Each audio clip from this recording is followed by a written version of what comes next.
Hi hello నమస్తే. Ambedkariya Janata party is not at political party. It is not political party at. ఇప్పటి వరకు అది రాజకీయ పార్టీ కాదు. ఇది భవిష్యత్తులో రాజకీయ పార్టీగా మలుస్తామా లేదా అనేది ప్రజల్లో నుంచి, మీలో నుంచి వచ్చిన రెస్పాన్స్ని బట్టి ఉంటుంది. సో నేను మీకు చాలా రోజుల నుంచి చెప్తున్నాను, ఇంతవరకు నేను ఒక్కనే మాట్లాడుతున్నాను ఈ పొలిటికల్ పార్టీ మీద. స్పోక్స్ పీపుల్ని కొంతమందిని పెడతాను, అధికార ప్రతినిధులను కొంతమంది పెడతాము. ఈ అధికార ప్రతినిధులు వాళ్ళ నియోజకవర్గాల్లో జరిగిన ఇష్యూస్ అప్పుడప్పుడు మాట్లాడుతూ ఉంటారు. కనీసం వాళ్ళ సోషల్ మీడియాలను వాళ్ళు మాట్లాడుకోవడానికి కొంతమందిని ఇన్ఛార్జిని పెడతాము టు బిగిన్ విత్ అని చెప్పాను. ఓకే, అయితే ఇక్కడ వాళ్ళెవరో చూపిస్తాను ఫస్ట్, ఆ తర్వాత మనం మాట్లాడదాం ఏంటి అనేది. ఇప్పుడు ఈయన ప్రొఫెసర్ డాక్టర్ రత్నాకర్ గారు. ఈ ప్రొఫెసర్ డాక్టర్ రత్నాకర్ గారిని మా అడ్వైజర్గా పెట్టుకున్నాము. అంబేద్కర్ జనతా పార్టీకి మాకేమైనా సలహాలు ఉంటే యూనివర్సిటీ ప్రొఫెసర్ అయినా. So since it is not a political party at, కేవలం ఒక అన్రిజిస్టర్డ్ ఏమంటారు గ్రూపు ఒక ఐడియాలజీ గురించి మాట్లాడుకునేటువంటి ఒక చిన్న వ్యవస్థే కాబట్టి, so is professor of the university. So ఆయన అడ్వైజర్గా పెట్టుకున్నాము as of now. Okay, and he's Manoj Nuthalapati. మీకు చాలామందికి తెలిసి ఉండవచ్చు అతను, ఎందుకంటే సోషల్ మీడియాలో మంచి ఫేమస్. ఇతను ఫేస్బుక్లో చాలామంది ఫాలోవర్స్ ఉన్నారు మనోజ్ నూతలపాటికి. So he will be giving me some strategist kind of work, strategist, political strategy, political work kind of వ్యూహకర్త kind of work. So Manoj Nuthalapati will be helping us. ఎందుకంటే ఇది పొలిటికల్ పార్టీ కాదు కాబట్టి ఇంకా పక్కాగా మన పొలిటికల్ స్ట్రాటజిస్ట్ ఇవన్నీ మేము మాట్లాడలేము, ఎందుకంటే because it's not political party at. కాబట్టి ఆ వర్క్, పొలిటికల్ స్ట్రాటజిస్ట్ చేసేటువంటి వర్క్ ఏదైతే ఉందో, ప్రశాంత్ కిషోర్ లాంటి వర్క్ చేసే అట్లాంటి వర్క్ ఏదైతే ఉందో మాకు హెల్ప్ చేయడానికి Manoj Nuthalapati will be political strategist cum scheduled caste, scheduled కులాల యొక్క సెక్షన్, షెడ్యూల్ ఎస్సీల యొక్క సెక్షన్ మొత్తాన్ని కూడా మనోజ్ నూతలపాటి హ్యాండిల్ చేస్తాడు ఇక్కడ నుంచి అంబేద్కరీయ జనతా పార్టీకి సంబంధించి. నెక్స్ట్ ఇతను మీకు తెలుసు ఇస్మాయిల్ గారు. మీకు చాలామందికి తెలుసు, టవర్ ఎక్కాడు. ఆకువీడులో అరెస్ట్ చేసిన వాళ్ళలో ఇతను కూడా ఉన్నాడు. సో బహుశా ఆకువీడులో ప్రజలందరికీ తెలుసు ఇస్మాయిల్, ఎందుకంటే మన ఆకువీడులో రఘురామకృష్ణరాజు గారితో చేసిన గొడవ దగ్గర అరెస్ట్ కాబడిన వాళ్ళల్లో ఇతను కూడా ఉన్నాడనమాట. సో మైనారిటీ సెల్ని కోఆర్డినేట్ చేయడానికి స్పోక్స్ పర్సన్గా ఇస్మాయిల్ని పెట్టుకున్నాం మేము. ఎందుకంటే he is from Muslim background plus Christian background plus one of his parents from SC community. ఇతనికి there are 3 communities, 3 communities represent చేయగలిగిన వ్యక్తి కాబట్టి మైనారిటీ సెక్షన్కి స్పోక్స్ పర్సన్గా పెట్టాము ఇస్మాయిల్ గారిని. So that he may coordinate Muslim community and Christian, because he is pastor, Muslim by birth, Muslim, and he became a pastor, and his mother or someone belong to scheduled caste Mala community. So కాబట్టి 3 communitiesని అతనికి access ఉంది కాబట్టి, so he will be spokesperson from minority section. Okay, minority సెలకి సంబంధించి ఇస్మాయిల్. ఇతను ప్రశాంత్, ఎపాక ప్రశాంత్ విశాఖపట్నం వాళ్ళందరికీ తెలుసు, ఎందుకంటే he is running a network of churches. ఇతను కూడా పాస్టర్గా పనిచేస్తున్నాడు. But very good humanist. Prashant is very good Dalitist. Visakhapatnam నుంచి మాకు స్పోక్స్ పర్సన్గా పనిచేస్తాడు ప్రశాంత్. ఇక్కడి నుంచి ఎపాక ప్రశాంత్. ఇతను బేతయ్య బ్రదర్ బేతయ్య. ఇతను తిరుపతి స్పోక్స్ పర్సన్గా పనిచేస్తాడు. హీఈస్ వర్కింగ్ సమ్వేర్, ఎక్కడో కంపెనీలో పనిచేస్తున్నాడు. He's also has good concern for what is a Dalit community. It's not Christian community. Dalit community has good concern. Dalit activist. అక్కడ తిరుపతిలో అక్కడి నుంచి మాకు స్పోక్స్ పర్సన్గా పనిచేస్తాడు. ఓకే, వీళ్ళందరూ స్పోక్స్ పీపుల్. ఎందుకంటే మాది రిజిస్టర్డ్ పొలిటికల్ పార్టీ కాదు కదా. ఇది చేసిన తర్వాత చెప్తాను అసలు ఏంటి మేమేం చేయబోతున్నాం అనేది వీళ్ళందరూ అయిపోయిన తర్వాత. బ్రదర్ శరవణ్ కుమార్ ఇతను, హీజ్ ఎ శరవణ్ కుమార్. ఈ Saravan Kumar will be spokes person from Chittoor నుంచి ఇతను స్పోక్స్ పర్సన్గా ఉంటాడు మాకు ఇక్కడి నుంచి. ఓకే, సో ఇతను రవికిరణ్, ఇతను మచిలీపట్నం సంబంధించిన స్పోక్స్ పర్సన్గా మనకి హెల్ప్ చేస్తాడు. రవికిరణ్ ఇతను మచిలీపట్నానికి సంబంధించి స్పోక్స్ పర్సన్గా పనిచేస్తాడు. ఓకే, సో ఇది వీళ్ళందరూ కూడా ఇన్ నట్షల్. నేను ఇవన్నీ కూడా మీకు ఎలాగూ కమ్యూనిటీలో పోస్ట్ చేస్తాను, యూట్యూబ్ కమ్యూనిటీలో పోస్ట్ చేస్తాను. సో ఇప్పుడు నేను ఇది చూపించగానే మీలో చాలామందికి ఏమనిపించింది అంటే, వెంటనే రమేష్ అన్నకి ఫోన్ చేసి అన్న వీళ్ళ నమ్మగాకు, ఇదిగో వీళ్ళు సోషల్ మీడియాలో అది చేశారు, వీళ్ళ క్యారెక్టర్ బాగాలేదు, వీళ్ళని ఎందుకు పెట్టామన్నా, వీళ్ళు మంచోళ్ళు కాదు, ఇవన్నీ చెప్పడానికి నాకు దయచేసి కాల్ చేయకండి.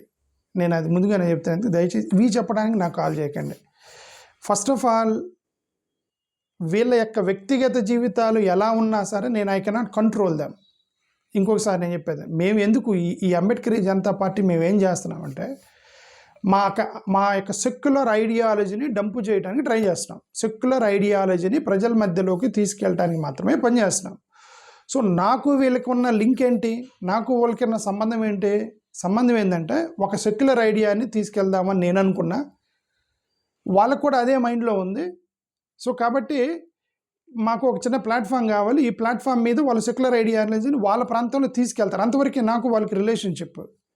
ఓకే, వాళ్ళకి వ్యక్తిగతంగా ఇదిగో ఎవరో వ్యక్తికి 3 పిల్లలు ఉన్నారన్నా ఆయన ఎందుకు పెట్టామని నువ్వు నాకు ఫోన్ చేసి చెప్పకాకండి. ఓకే, ఆయనకి 3 అయితే 4 ఉంటే నన్ ఆఫ్ మై బిజినెస్ కదా. ఓకే, మీరు నా గురించి చెప్పండి. వీళ్ళకి ఫోన్ చేసి రమేష్ అన్న మంచోడు కాదు, అతను నమ్మకాకండి అని మీరు ఎన్నేం చెప్పుకుంటే నేనేమనుకోను. వాళ్ళ గురించి నాకు ఫోన్ చేసి వాళ్ళ గురించి చెడ్డగా చెప్పడానికి మాత్రం నాకు కాల్ చేయకండి. ఎందుకంటే నేను చాలా రోజుల నుంచి చెప్తున్నా, స్పోక్స్ పర్సన్స్ పెట్టాలి రండి అని. ఎవరైతే ముందు వచ్చి మేము పనిచేస్తామంటారో వాళ్ళకి కన్సర్న్ ఉన్నట్టు. సో ఫస్ట్ వీళ్ళు వచ్చారు, we should respect them, we should give them an opportunity to serve this Ambedkar Janata party. Okay, as of now వాళ్ళతో కోఆర్డినేట్ చేయండి, కోఆపరేట్ చేయండి, వాళ్ళతో కలిసి తిరగండి. అందరూ మంచి వాళ్ళే, వీళ్ళ లెవెల్లో చెడ్డోళ్ళు ఎవరు లేరు వీళ్ళల్లో. ఓకే, ఎవరో అనొచ్చు అన్న ఆయన సోషల్ మీడియాలో చెడ్డ పేరు ఉంది, సోషల్ మీడియాలో బూతులు తిడతాడు, అవన్నీ గతంలో ఉండొచ్చాము. ఇప్పుడు మేము కొద్దిగా చెప్తాము, ఇది సోషల్ మీడియాలో భాష మారుస్తాను. ఎందుకంటే సోషల్ మీడియాలో చాలామంది ఎట్లా అంటే మాట్లాడతారు. సో వాళ్ళందరినీ మేము భాష మారుస్తాం 100%. మన ప్లాట్ఫామ్ మీదకి వచ్చినప్పుడు డీసెంట్ భాష, లాంగ్వేజ్ తోటి మా యొక్క ఐడియాలజీని చెప్పుకోవడానికి మేము ప్రయత్నం చేస్తాం. ఓకే, ఇంతవరకు వాళ్ళు ఏదైనా కానివ్వండి, వాళ్ళ యొక్క పర్సనల్ జీవితాలకి నాకు హక్కు లేదు. ఎందుకంటే నేను చెప్పలేను. ఎదుగో మా ప్రొఫెసర్ గారికో, లేదంటే మనోజ్ అన్నకో, లేదంటే ప్రశాంత్ అన్నకో ఫోన్ చేసి ఏమన్నా నువ్వు అటు ఎందుకు వెళ్తున్నావు, ఇటు ఎందుకు వెళ్తున్నావు, నాకేం హక్కు ఉంటుంది? వాళ్ళు ఇండిపెండెన్స్ కదా, వాళ్ళకి కుటుంబాలు ఉంటాయి, ఫ్యామిలీస్ ఉంటాయి, వాళ్ళు పనులు వాళ్ళు చేసుకుంటూ ఉంటారు. సో ఒక వర్క్ మీద మేము యునైట్ అయ్యామని తప్ప ఒకరి మీద ఒకరికి హక్కు ఉండదు. ఓకే, కాబట్టి వాళ్ళు ఇండిపెండెంట్గా పనిచేస్తూ ఉంటారు.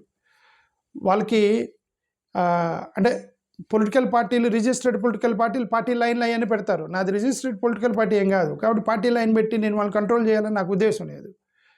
So they are free to talk. But కాకపోతే ఏంటంటే పార్టీ లైను 3 చోట మాత్రమే మేము అనుకున్నాం ఇవి దాటొద్దు అని. ఒకటి, సెక్యులర్ ఐడియా దాటిపోవద్దు. First of all secular idea అనేది మీరు దాటిపోవద్దు, ఒకటి ఫస్ట్ ఆఫ్ ఆల్.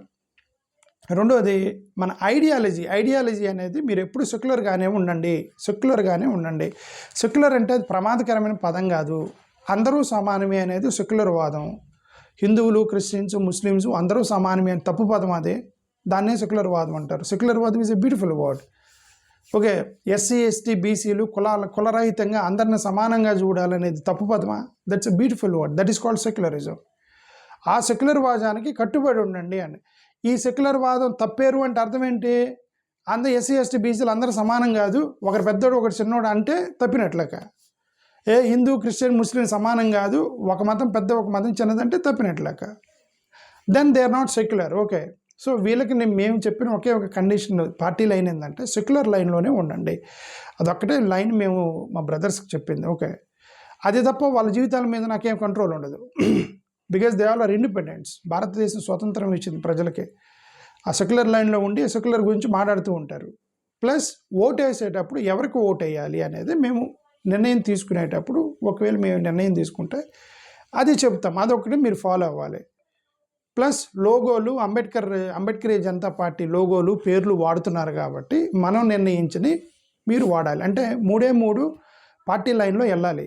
ఏమేంటి? లోగోలు, బ్యానర్లు, జెండాలు అవన్నీ అంబేద్కర్ జనతా పార్టీ పడతారు కాబట్టి అవి మనం డిజైన్ చేసినవి వాడాలి వాళ్ళు.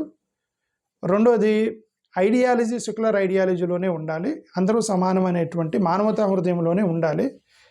మీరు ఆ మానవత లైన్ దాటి మీరు అవతల వేరే ఆర్గ్యుమెంట్కి వెళ్ళొద్దు అనేది ఒకటి చెప్పాము వాళ్ళకి.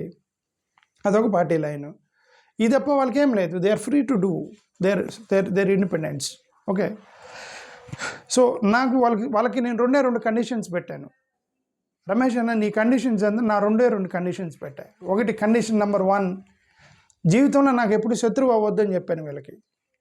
ఒకవేళ మీకు అవకాశాలు వచ్చాయి, టీడీపీ వాళ్ళు ఇప్పుడు వెంటనే వాళ్ళకి టీడీపీ వాళ్ళు ఫోన్ నెంబర్లతో సహా ఇచ్చాను. ఒకవేళ వాళ్ళలో ఎవరన్నా నాయకుడికి ఎదిగాడు అనుకోండి, టీడీపీ నుంచో వైసీపీ నుంచి కాల్ రావచ్చు.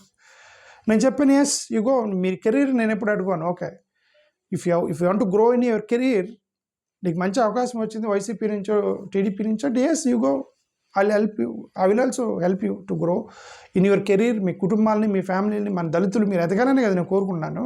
So I will allow you to go. So that's I already told them. Okay, so ఒకవేళ నువ్వు వైసీపీలో ఉన్నా, టీడీపీలో ఉన్నా, బీజేపీలో ఉన్నా, కాంగ్రెస్లో ఉన్నా నాకు శత్రువుగా మాత్రం అవ్వద్దు. I'm your permanent brother. అదొక్కటే కండిషన్ పెట్టింది వాళ్ళకి. I'm your permanent brother, don't hate me, don't become my enemy. Okay, only single condition I told them. The second condition is don't become enemy to secularism. I am your permanent brother. Secularism is permanent ideology. 2 request వాళ్ళకి చేసింది నేను. Okay, you should be my permanent brother and you should follow permanently the secularism.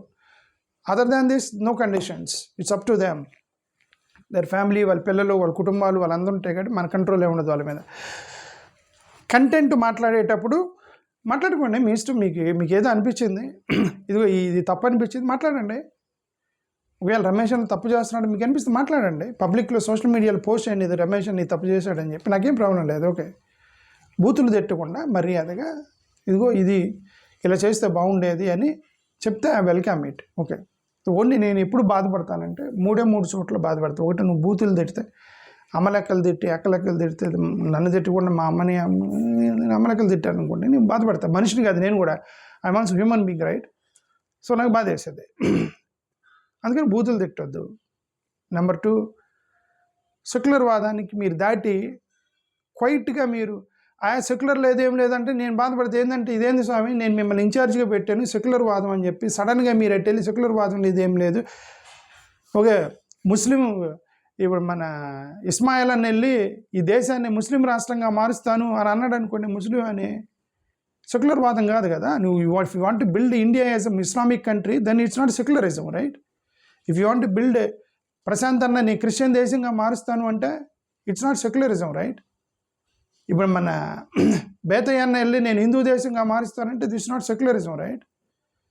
Hindu Christian Muslim కలిసి ఉండాలి అనేటువంటి ఐడియాలజీలోనే ఉంటే పర్లేదు రా మా బ్రదర్స్, నేను మంచోళ్ళని ఎంచుకున్నాను అనుకుంటా. మీరు టక్కాన ఐడియాలజీ మారిపోతే నేను అప్పుడు బాధపడిపోతా. అరేనా నేను ఎంత చెప్పాను, వీళ్ళు పోయి మళ్ళీ సెక్యులరిజం లేదు ఏం లేదని చెప్తున్నారా? నేను there are only 2 ways. If నన్ను బూతులు తిట్టినప్పుడు, సెక్యులరిజం దాటిపోయినప్పుడు నేను మిమ్మల్ని బాధపడతాను. You stay secular, be secular. That's a beautiful, ఈ ప్రపంచంలో అది పెద్ద బ్యూటిఫుల్ వర్డ్ ఏంటంటే సెక్యులర్గా ఉండటం, అందరం సమానమే అని నమ్మటం, అందరికీ అవకాశాలు రావాలి అని నమ్మటం. నువ్వు ఒక్కసారి అందరూ సమానం కాదు అన్నప్పుడు చాలా ప్రమాదాలు వస్తాయి. ఒకటి, రిజర్వేషన్ ఎత్తేయండి అంటారు. రిజర్వేషన్ ఎత్తేయండి, మహిళలకు హక్కులు ఎందుకు ఉండాలి, పిల్లలకు హక్కులు ఎందుకు ఉండాలి, ఎస్సీ ఎస్టీలకి ఎందుకు పెరగాలి, బీసీలను దొక్కేయండి, ఇవన్నీ వచ్చేస్తాయి. ఒకసారి నువ్వు సమానం కాదు అన్నప్పుడు అన్నీ వచ్చేస్తాయి. ఓకే, అందరూ సమానమే అన్నప్పుడు అన్నిటికీ ఒకటే సొల్యూషన్.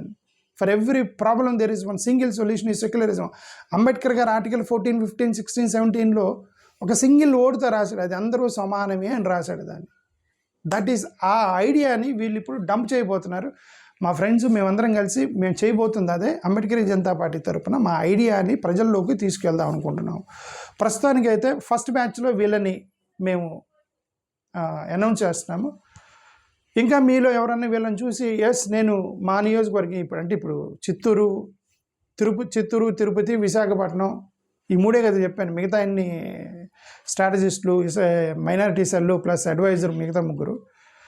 మనం చెప్పింది మచిలీపట్నం, చిత్తూరు, తిరుపతి, విశాఖపట్నం 4 కదా చెప్పాను. 25 ఎంపీ నియోజకవర్గాల్లో 4 చెప్పాను. ఇంకా 21 ఖాళీ ఉన్నాయి. ఓకే, నేను ఉంటానన్నా, నేను కూడా స్పోక్స్ పర్సన్గా ఉంటాను అని అంటే ఇది వీళ్ళ నంబర్లు ఉంటాయి కదా, నంబర్లు నేను ఎలాగో పోస్ట్ చేస్తాను. ఎవరో ఒకరు ఫోన్ చేసి యూ రీచ్ మీ అవుట్, నన్ను రీచ్ అవ్వండి. I will give you an parliamentary ఇన్ఛార్జ్గా పెడతాము. అక్కడి నుంచి స్లోగా మీరు ఎమ్మెల్యే కాన్స్టిట్యూన్స్, అసెంబ్లీ కాన్స్టిట్యూన్స్ ఇన్ఛార్జీలను పెట్టుకొని, తర్వాత మీరు మండలాల ఇన్ఛార్జీలను పెట్టుకొని ఇదంతా మీరు చూడండి, ట్రై చేయండి. ట్రై చేసి అన్నా మనం చేయగలమన్నా, మనకు కాన్ఫిడెన్స్ ఉంది, పొలిటికల్గా మనం గ్రో అవ్వగలము, మనకి ఎందుకు రాజ్యాధికారం అంటే అప్పుడు రిజిస్ట్రేషన్ చేద్దాం దాన్ని. మీ నుంచి రెస్పాన్స్ వస్తాయి. ఓకే, మీ నుంచి రెస్పాన్స్ రాకుండా నేను ఊరికే పొలిటికల్ పార్టీలు పెట్టుకుని ఢిల్లీ చుట్టూ ఇక్కడ చుట్టూ తిరిగితే దానివల్ల ఉపయోగం లేదు. The reaction should be there. So ప్రజల యొక్క రియాక్షన్ ఇది ఒక టెస్ట్, ఇది ఒక లిట్మస్ టెస్ట్ అనుకోండి మీరు. ఓకే, ట్రయల్ అండ్ ఎర్రర్లో యాసనాన్ని ఇది వీళ్ళని. మీ నుంచి రెస్పాన్స్ వస్తే will move ahead, otherwise will dump our ideology. మా ఐడియాలజీ మేము చెప్పుకుంటూ పోతాం. Okay, thank you brothers, thank you very much. Congratulations to మా బ్రదర్స్ మొత్తం, కంగ్రాచులేషన్స్ చెప్పండి. మా ప్రొఫెసర్ గారు స్టార్టింగ్ నుంచి నన్ను హెల్ప్ చేస్తున్నాడు. ఓకే, రత్నాకర్ అన్న, మనోజ్ మీ అందరికీ తెలుసు, social media king Manoj Nuthalapati. Okay, వీళ్ళందరికీ ఒక్కొక్కరికి ఒక్కొక్క వీక్నెస్ ఉండొచ్చు, వాళ్ళ యొక్క భాషలో కానీ, ప్రవర్తనలో కానీ, ఓకే, ఫ్యామిలీలో కానీ, పాస్టర్లతో గొడవలు పడ్డప్పుడు కానీ వీక్నెస్ ఉండవచ్చు. వీళ్ళ వీక్నెస్ని అర్థం చేసుకొని కోఆర్డినేట్ చేసుకోవడం నేను నాకేతం ఉంది. ఓకే, నేను అందుకే చెప్పాను, వీళ్ళని ఎందుకు పెట్టేవన్నా వాళ్ళ చెడ్డోళ్ళు అని చెప్పడానికి నాకు ఫోన్ చేయగాక నేను చెప్పాను నేను అది. ఓకే, వాళ్ళ వీక్నెస్లు, వాళ్ళ స్ట్రెంగ్త్ మొత్తం నాకు తెలుసు. నువ్వు కొత్తగా చెప్పాల్సింది ఏం లేదు, నాకు మొత్తం తెలుసు. ఓకే, ఒకవేళ నాకు అన్నీ తెలియకపోవచ్చేమో, అయినా సరే మనకి ఇమ్మీటరియల్ అంటున్నా. ఎందుకంటే నేను వాళ్ళ జీవితం మీద నాకు హక్కు లేదంటున్నా, వాళ్ళ లైఫ్ మీద, పర్సనల్ లైఫ్ మీద నాకు హక్కు లేదు. ఐడియాలజీని డమ్ చేసుకోవడానికి మేమందరం యునైటెడ్గా వచ్చి డమ్ చేస్తున్నాం. సో మీరందరూ కూడా జాయిన్ అవ్వండి. There is a financial model. వీళ్ళు నాకు ఏమన్నారు, మరి నువ్వు ఫైనాన్షియల్గా సపోర్ట్ చేస్తావంటే అది మేము పర్సనల్గా మాట్లాడుకున్నాము. ఫైనాన్షియల్గా నేను సపోర్ట్ చేసే పొజిషన్ లేను కాబట్టి వాళ్ళు అక్కడ లోకల్గా రైస్ చేసుకుంటామన్నారు.